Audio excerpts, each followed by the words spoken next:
Bonjour tout le monde. Bonjour tout le monde, ça va bien ce matin?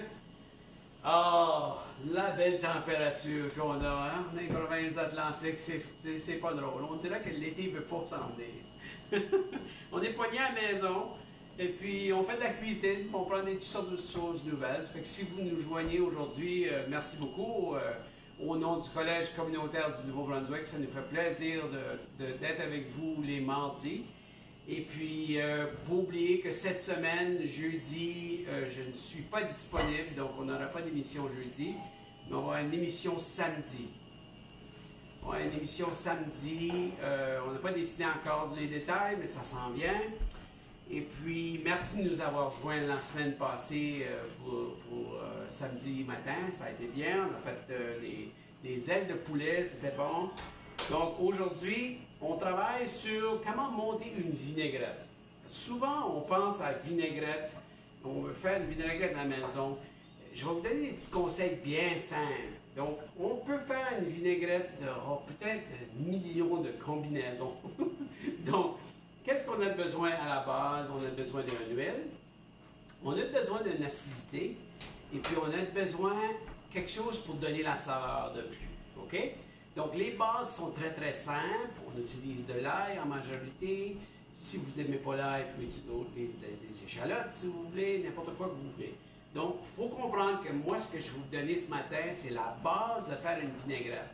Mais on va élaborer sur chaque ingrédient. Ça fait que vous allez pouvoir comprendre comment que vous pouvez construire votre propre vinaigrette à la maison. Moi, j'ai toujours un pot dans le frigidaire, prêt à ma vinaigrette. Ça fait que j'ai besoin de la brasser, puis j'utilise. Donc, aujourd'hui, je vais utiliser une huile canola au lieu d'utiliser une huile d'olive. Et la raison pour, c'est préférence. Pour moi, je ne suis pas fou d'avoir une huile d'olive dans ma vinaigrette quand que je vais le garder au frigidaire. Si je fais une belle vinaigrette fraîche, prête à servir sur ma salade, j'utilise une huile d'olive parce qu'elle a plus de goût, puis je la rehausse avec ce que je veux faire. Mais aujourd'hui, parce que je fais un pot de vinaigrette pour mon frigidaire, je trouve que l'huile d'olive, elle coagule, donc elle devient toute épaisse. Quand que je veux m'en servir sur ma vinaigrette vite, sur ma salade vite, sur l'heure du midi ou sur la go, elle est toute coagulée. Tandis que si je l'ai avec une huile végétale ou une huile canola, ou même une huile de peanut, une huile de raisin, de toutes sortes de variétés, elle ne coagule pas, donc c'est plus facile à utiliser. Je vais la brasser puis je me la sers tout de suite. Donc, la compagnie Kraft, comme exemple, utilise, si vous voulez avoir une vinaigrette italienne, mais c'est de l'huile végétale qu'il y a dedans. Si vous voulez on a tout été élevé avec une salade française ou russe, la Catalina qu'on appelle, c'est tout fait avec l'huile végétale. OK? Donc, qu'est-ce qu'on va commencer comme base? On va prendre une gousse d'ail. Aujourd'hui, on va prendre une belle gousse d'ail. Ça va être ça notre base. Ail, sel et poivre et une moutarde de Dijon. Donc, j'ai concassé mon ail. Je vais l'éplucher comme il faut. Et puis, je vais l'émincer à la base. Je vais tasser ça, vous pouvez voir, excusez-moi. Voilà. Tout en petit genre de... Je vais faire une purée avec, c'est encore mieux. Fait que ce que moi j'aime faire, c'est lorsque je l'ai tout fait, je prends le dos de mon couteau et puis je l'amincis. Voilà, comme ça. De même, je sors tout le goût de l'ail, puis je n'ai pas des gros motons dans ma salade, dans ma sauce. OK? Voilà, je fais un genre de pâte avec. Juste comme ça. Voilà. Et puis je vais prendre mon couteau tranquillement. Je vais ôter toute l'ail sur ma planche et puis je vais le mettre dans ma bol. OK? Première partie. Si vous avez une belle bol en bois, puis vous voulez utiliser votre bol en bois, vous pouvez faire ça avec le dos de votre cuillère et votre fourchette. Donc, tu prends ta fourchette, tu poinçonnes l'ail, tu prends le dos de ta cuillère et puis tu la défais dans ta bol de bois. Mais aujourd'hui, si j'avais fait ça dans ma bol de bois, vous n'allez pas pouvoir voir. Ça fait que j'ai fait ça dans une bol en vite. Donc, la première chose, c'est l'ail. La deuxième chose, une bonne moutarde de Dijon. Aujourd'hui, j'utilise une moutarde de Dijon de l'Atlantique qui vient, oui, chez nous. On fait de la moutarde de Dijon sur l'île du Prince-Édouard, basée à des fleurs de moutarde, et puis tout fait à la main. Donc, c'est local. Voilà, une petite cuillère à thé, ça va être bien.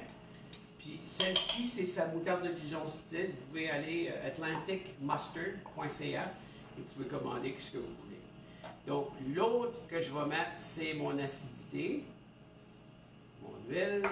J'ai mis un cidre de pomme, un vinaigre de cidre que j'utilise. Donc, il faut quand on pense à une vinaigrette, qu'on pense 1 pour 3. Donc, une acidité pour 3 huiles. Si on fait une salade avec des bleuets sauvages, donc ça devait être au sucré, ça fait que c'est une portion de sucré avec une portion d'acidité pour 3 portions d'huile. Ce sont 3 pour 1, toujours 3 pour 1. Fait que si tu mets 3 cuillères à table, tu mets une cuillère à table de vinaigre ou d'acidité, puis une cuillère à table de sucré. Ça fait du sens? Fait que c'est 3 pour 1. Ça fait que si vous les faites un petit peu plus gros, donc vous pouvez mettre une tasse d'acidité pour 3 tasses d'huile. Ça vous donne des ratios. Donc on va commencer avec une portion d'acidité. Donc notre cidre de pomme, voilà. J'en ai à peu près 1 once et demie. On va mettre proche de 2 onces. Voilà. Puis je vais mettre mon 6 onces d'huile. Voilà. Mon huile. Je vais mettre mon sel. Une bonne pincée de sel. Un petit peu de poivre. Et puis moi, je vais la rehausser. Mais je vais utiliser aujourd'hui du miel. J'aurais pu utiliser n'importe quelle sorte. J'adore le balsamique de l'Écluse, de la région d'Edmundston. J'adore, j'ai beaucoup de Liquid Gold qui vient de la Nouvelle-Écosse. On utilise des huiles que vous aimez. Ça fait que si vous rajoutez, comme là je viens de mettre l'acidité avec un cidre de pomme, mais j'aurais pu facilement rajouter du balsamique. J'aurais pu mettre une huile d'olive de saveur. J'aurais pu mettre un petit peu de tout. Fait au lieu de mettre je peux mettre un sirop d'érable, je peux mettre un miel, je peux mettre tout ce que moi j'aime. Au lieu de mettre des bleuets sauvages aujourd'hui, je vais mettre de l'huile. Pas de l'huile, mais du miel. Donc, je mets mon miel, c'est une portion. Donc, c'est une coupe d'once. Il ne faut pas être gêné, c'est pas de longueur. Tiens, bon, on a notre miel qui est prêt. Le miel vient de la Nouvelle-Écosse, celui-ci. Mais il y a tout un bon miel local. Et vous faites votre vinaigrette tranquillement. Vous la brassez pour vraiment l'humidifier. Non, emulsify. Il faut tout la mélanger bien. Vous essayez de faire. Ça donne une belle vinaigrette. Il faut la fouetter bien. Là.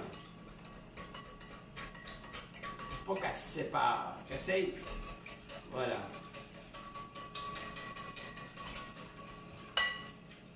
Pour une plus saveur, il faut toujours y goûter. Donc, qu'est-ce que je viens de faire? C'est vraiment une huile et vinaigre avec un petit peu de miel. C'est des poivres et de l'ail. Et puis, plus qu'elle est vieille, meilleure qu'elle va être. Donc, elle va durer dans votre frigo au minimum 1 ou 2-3 semaines. Fait que tu peux toujours faire une belle vinaigrette à l'avance et l'avoir toujours de disponible. Fait que je vais souvent avec la senteur. Je sens présentement, puis je sens que ça, elle est peut-être un petit peu trop vinaigrée. Donc je vais y goûter. Elle a un bon goût de vinaigre, mais je ne goûte pas mon miel. Je n'ai pas mis assez de miel. Fait que quand tu y goûtes, c'est là que tu vas savoir la différence. Donc je vais rajouter un peu plus de miel. Je vais la badigeonner, je vais rajouter un petit peu plus de sel, parce qu'elle a besoin d'un petit peu plus de goût. Et on va voir qu'est-ce que ça a l'air. Ah, elle est belle. Belle petite vinaigrette. Donc, pour les vinaigrettes, il faut penser que vous faites la combinaison que vous voulez. Si vous faites une vinaigrette à la crème, donc vous n'avez pas besoin autant d'huile. Vous utilisez votre crème ou vous utilisez votre mayonnaise, si vous voulez, comme base. Si vous voulez faire une belle vinaigrette comme que je suis en train de faire, puis moi souvent j'achète balsamique et sirop d'érable. bien, vous faites la même chose, 1 pour 3. Puis au lieu de mettre du miel, vous mettez du sirop d'érable. Au lieu de mettre du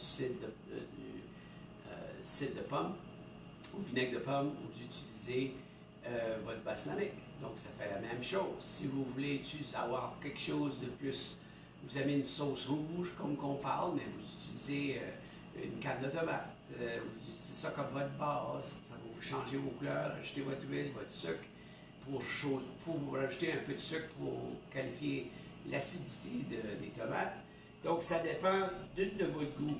J'aurais pu faire une million de différentes vinaigrettes, mais je trouve que cette petite vinaigrette est vite et faite, elle est bonne. On peut même changer, si on ne veut pas mettre de vinaigre, on peut mettre du citron ou qu'on peut mettre de la lime. C'est aussi acidité. Donc voilà, ça fonctionne. Ça fait que si tu comprends les fruits, tu peux mettre orange, tu peux mettre mandarine, tu peux mettre citron, tu peux mettre de la lime, tu peux mettre un petit peu de tout, du pamplemousse, tout dépendamment de votre goût. Donc, voilà ma vinaigrette. Elle est à plein mieux. Je vais utiliser le dos de la cuillère. Ah oui, là, je goûte mon miel. Une belle saveur. Donc, c'est ça la vinaigrette. Regarde comme c'est vite et facile. J'ai une belle botte qui coule bien. Donc, ça doit que ça fonctionne bien à moi. J'aurais pu faire une plus grosse, par exemple, mais je l'ai fait. Donc, voilà.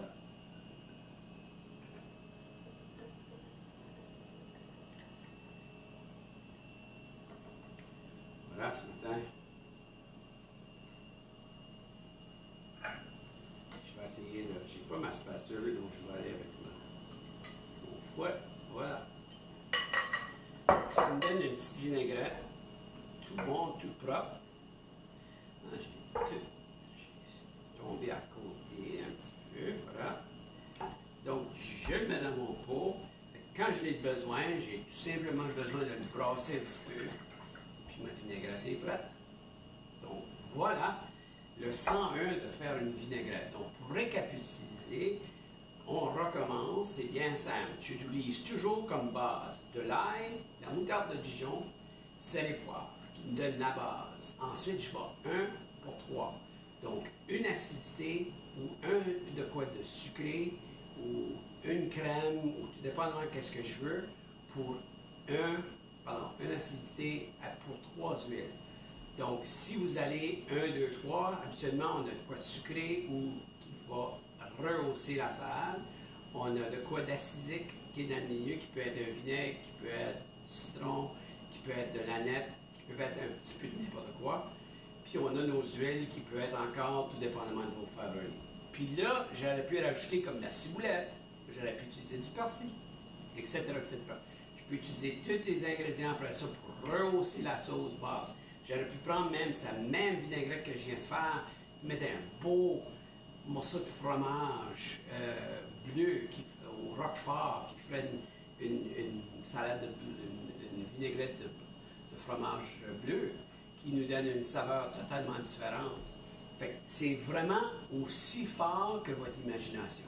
Tout dépendamment qu'est-ce que vous voulez faire.